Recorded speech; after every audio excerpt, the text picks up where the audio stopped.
avec notre guerre que nous avons. Personne ne vient nous former. Et personne ne sait faire mieux cette guerre que nous. Ça, je peux vous le dire. Si des armées européennes viennent ici affronter les terroristes dans nos conditions, ils vont mourir. C'est nous qui connaissons cette guerre, c'est nous qui la menons, c'est nous qui nous formons à faire cette guerre. Et il faut que les Africains arrêtent de croire que, comme si Dieu a envoyé un Messie pour apprendre aux autres comment faire la guerre, et c'est eux qui doivent venir nous apprendre. Pourquoi? On peut payer un équipement chez vous, qui est technologique, vous venez nous apprendre à utiliser l'équipement. Après ça, vous partez. C'est ce qui se passe avec les Russes, les Chinois, les Turcs, vous voyez, des drones, certains équipements avancés. Quand on paye, ils viennent, mais il y en a quelques mois, ils nous apprennent à utiliser l'équipement, et puis après ça, le contrat est fini, chacun rentre chez lui. Mais sur le champ de bataille, c'est burkinabé. Ce sont nos terres, et c'est nous, on va se battre pour nos terres. C'est ça la logique. Je vois, Monsieur le Président, mais plus de 60% de Burkina Faso, soit la majorité du pays, est contrôlée par des djihadistes. Cette approche fonctionne-t-elle? Qui a dit ça, hein? C'est vérité. Ah oui.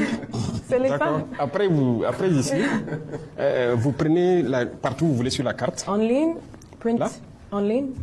En ligne? En ligne, vérité, le fait. Peut-être regarder des informations sur Internet. Ah oui. Où on peint. Voilà, c'est ça, ce sont les mêmes là, les mêmes médias, les mêmes gouvernements là. Ils peignent le Burkina en rouge, ça c'est faux. Mais moi je suis le chef de l'État. Ou bien tout de suite on vient de discuter les tentatives d'assassinat et tout. Citer une ville, il y a juste quelques villes que je n'ai pas encore visitées. Moi je pars partout. Et tout le monde part partout. Donc au nord, il y avait une bande qui était sous contrôle. Je viens de dire, les forces sont jusqu'à Pétékoulou aujourd'hui. À l'est, à la frontière vers le Bénin, nos forces ont pris Nadiagou il y a 1 ou 2 semaines. À l'instant là, ils sont à Pognou, à côté de chez vous. C'est où on ne peut pas partir. C'est du mensonge, ils mentent. Tout est archi faux. Si c'était tel que vous le dites, on fait le tour du Faso ici, non? On roule, non? À vélo, non? On organise nos événements, non? Il y en a même qui disaient la dernière fois que Djibo a disparu, Djibo est tombé. Pendant le même temps, il y avait une compétition de football à Djibo qui a été clôturée il y a quelques jours. Ils mentent. L'art de mentir, c'est dans les médias occidentaux. Beaucoup de ces médias mainstream, comme j'aime dire, ils ne font que mentir pour vous vendre de fausses informations et croire que tout va mal. Au contraire, beaucoup de choses vont bien ici. Notre économie se porte très bien, on se porte mieux dans notre combat et on avance. Donc, ce que vous lisez sur Internet, attention. La Russie vous aide-t-elle à gérer votre image en ligne? Pourquoi? Moi, je n'ai pas besoin de ça. Les Africains le font déjà. Beaucoup de vos populations en Europe le font déjà. En Amérique, un peu partout. Vous pensez que tous ces gens-là, c'est nous, on peut les aider, les payer ou quelque chose? Non. Je pense que les gens ont vu notre combat. Ils ont compris notre combat. Et vous voyez, c'est cette habitude que les gens ont là. On paye les gens pour gérer quoi? Pourquoi? Aider à organiser son image en ligne, quoi. Non, non, non. On a dépassé ça. Des médias nous ont approchés pour faire ça. Je vous ai dit ça. On a dit on ne paye pas. On ne fait pas. Allez-y gâter notre image. Ils le font, non? Jeune Afrique, RFI, quoi. On ne va jamais payer pour ça. Avant, ça se faisait. Et là où même on faisait payer, j'ai fait fermer tout. On ne paye plus rien. Parce que vous avez une société d'État, ils les font prendre des actions dans leurs médias. Action dans un média, ce n'est pas un retour. Vous investissez. J'ai fait arrêter tout. C'est lui qui vient n'a qu'à salir notre image. Nous, nos populations savent ce qu'on fait. Les Africains savent ce qu'on fait. Les populations qui veulent d'un monde juste à travers partout dans le monde savent ce qu'on fait. Donc, à l'initiative, les gens parlent de ce qu'on fait de bien. Parce que ce qu'on fait aussi est juste. Notre combat est juste. Donc, on ne paye pas quelqu'un pour laver les images ou quoi. Non, épargnez les Russes de ces choses-là. Hein? Toutes choses, c'est les Russes, les Russes. Vous croyez que l'Africain n'est pas capable de faire quelque chose? C'est la Russie qui doit chaque fois tenir la main des gens. Pardonnez, laissez-les tranquilles. Les Russes sont dans leur combat là-bas. On a de très bonnes coopérations, mais ne croyez pas qu'ils sont dans un esprit d'esclavagiste, comme ce que les gens pensent. Non, les Russes ne sont pas comme ça. Ils ne s'ingèrent pas dans les affaires des gens. Et c'est ce que j'apprécie chez eux. Oui, justement, concernant ces nouveaux partenariats stratégiques, notamment avec la Russie, on peut dire qu'il ne fait pas beau temps pour les alliés de la Russie, notamment au Venezuela, en Iran. Alors, Sussidouaz, est-ce que vous voyez l'hiver noir venir jusqu'à Ouagadougou? Est-ce qu'il vous traverse l'esprit que vous soyez enlevé un jour comme quelqu'un et jugé ailleurs? Est-ce que l'hiver noir peut s'étendre jusqu'au Burkina? Vous savez, les Africains ont un problème. Et le problème majeur, c'est de vouloir croire que quelqu'un fera votre combat à votre place. Je viens de l'expliquer en long et en large. Nous, comme ça, dès le début, je vous ai dit, on a eu toutes les propositions, pas de la Russie seulement. Hein. Beaucoup de pays nous ont proposé d'envoyer des troupes pour nous aider et tout. Nous avons dit non. Non et non. Parce que j'ai conçu une mentalité chez les chefs militaires et tout. Notre combat, c'est nous d'abord. Notre sécurité, c'est nous d'abord. Personne ne viendra le faire à votre place. Si quelqu'un vient le faire, ce ne sont plus vos terres de 1. Si quelqu'un doit assurer votre sécurité pour vous, ce n'est pas votre sécurité. On vous tient. Et si vous devez apprendre à faire la sécurité autour de vous par quelqu'un, ça veut dire qu'il connaît vos procédures, il connaît tout. Vous comprenez? Et si vous faites une alliance, croire qu'en cas de cas, c'est l'allié qui doit venir se battre, vous avez tout faux. Et moi, je passe le temps à le dire. À ceux qui sont proches de moi ou à ceux qui sont loin, il faut compter sur soi d'abord. Et quand vous comptez sur vous-même et que vous développez votre outil, vous n'avez pas peur a priori. Donc ça, c'est très important. Donc on ne compte pas. S'il y a des alliés de la Russie qui ont compté sur la Russie pour des événements, c'est leur problème. Moi, je ne compte pas sur s'il y a un événement particulier ici, qu'aux premières heures, la Russie soit là ou pas. Non, je ne compte pas sur ça. Le seul soutien que la Russie peut apporter, quand je veux payer quelque chose pour me défendre, qu'il accepte mes vannes. C'est tout. Mais on ne demande pas à des alliés de venir se battre pour mourir pour vous. Pourquoi? Vous n'êtes pas des humains? Mais si vous réagissez comme ça, c'est comme vous mettez en humain de seconde zone. C'est-à-dire que vous n'êtes pas des humains au même titre que les autres.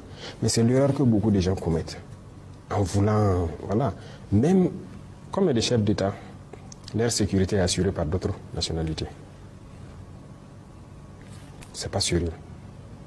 Deuxième chose, comme il y a des chefs d'État, quand c'est leurs propres hommes qui assurent, ils les envoient former ailleurs.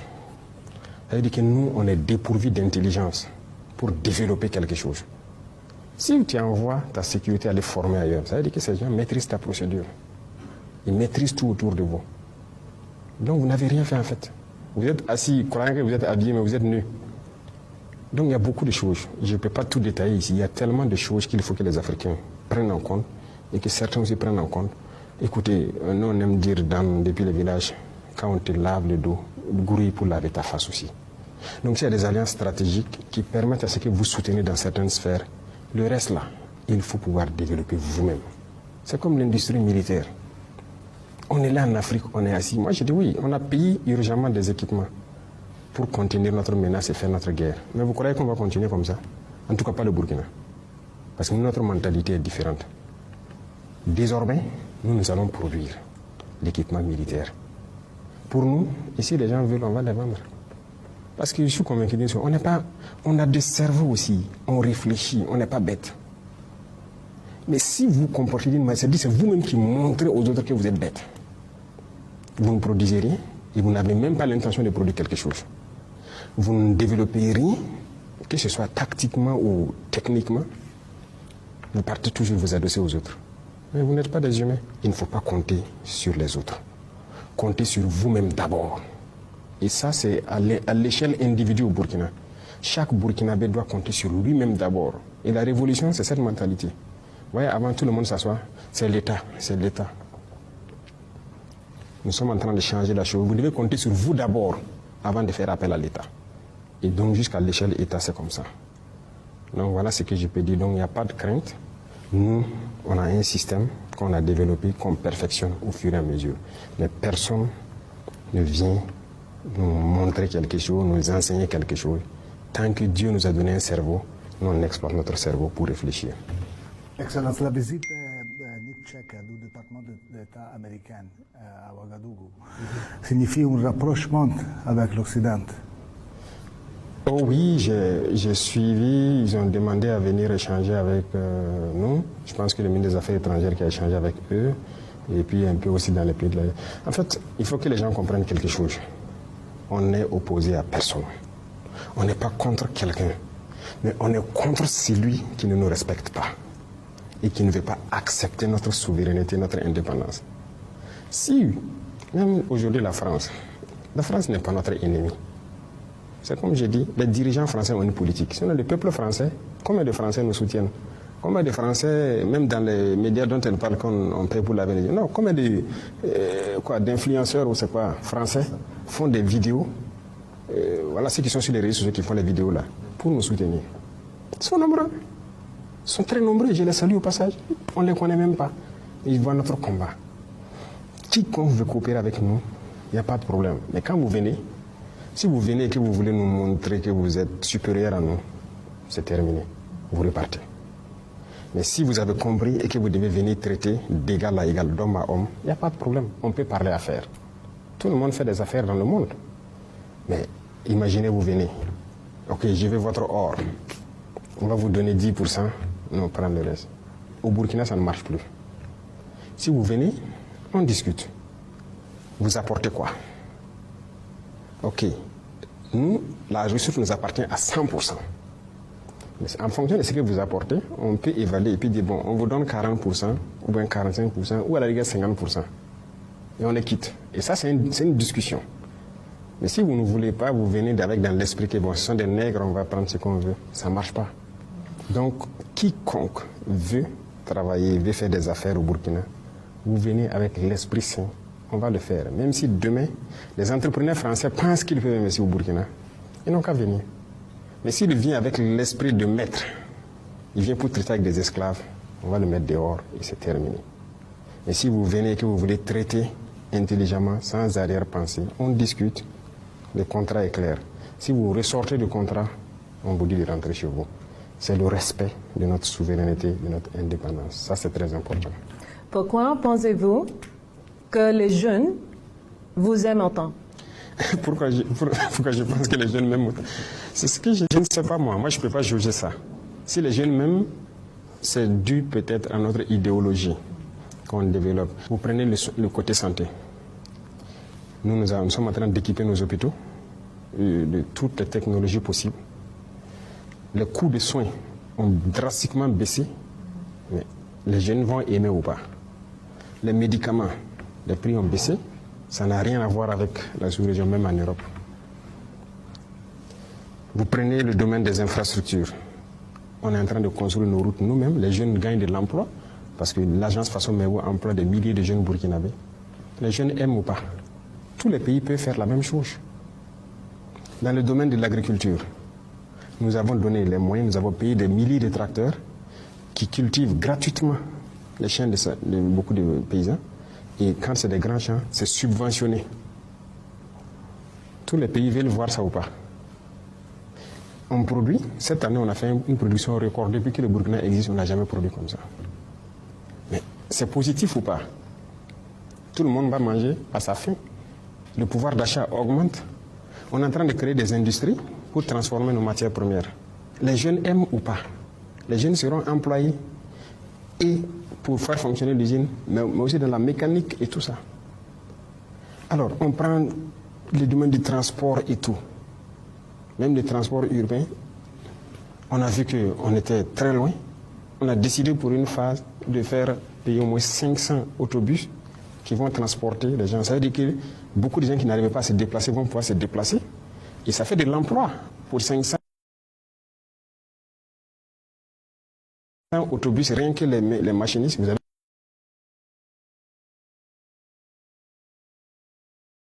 1000 personnes qui sont employées. C'est bien ou c'est pas bien?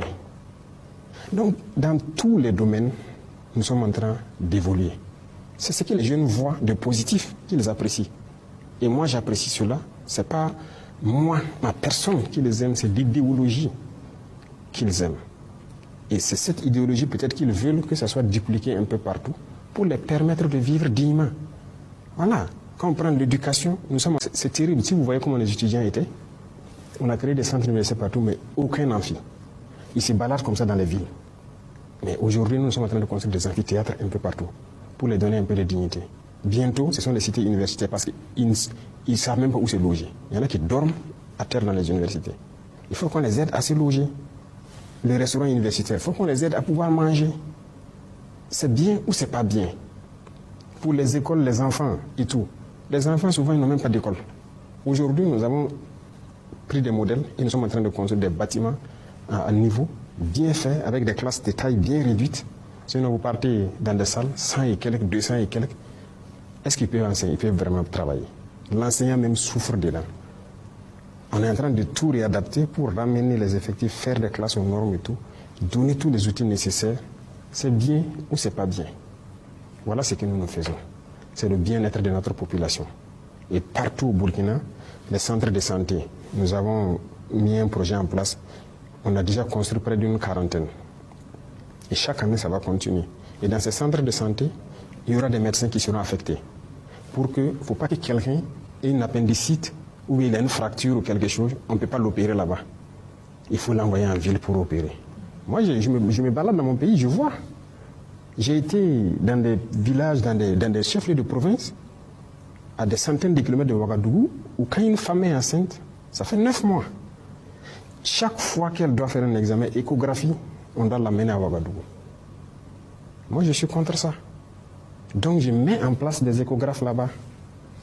On améliore le plateau. C'est bien ou c'est pas bien? On a recruté les médecins. C'est la première fois, mais d'ailleurs, c'est en Afrique, ça fait 1000 fois 5. On a fait un programme de 1000 fois 5 de spécialistes pour les affecter partout, pour que les soins soient rapprochés des populations. C'est bien ou c'est pas bien? Est-ce que vos médias en parlent de ça?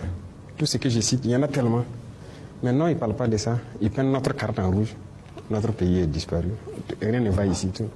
Vous comprenez maintenant pourquoi je dis que... En fait, il y a la liberté ici, il y a tout ici.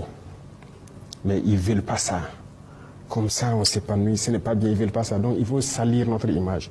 Sinon, vous pouvez vous balader. Tout ce que je dis, c'est vérifiable. Voilà. Et ça, c'est ce que la jeunesse veut voir. Et c'est ce qu'on est en train de faire. Camarade président, certainement que si vous êtes adjoint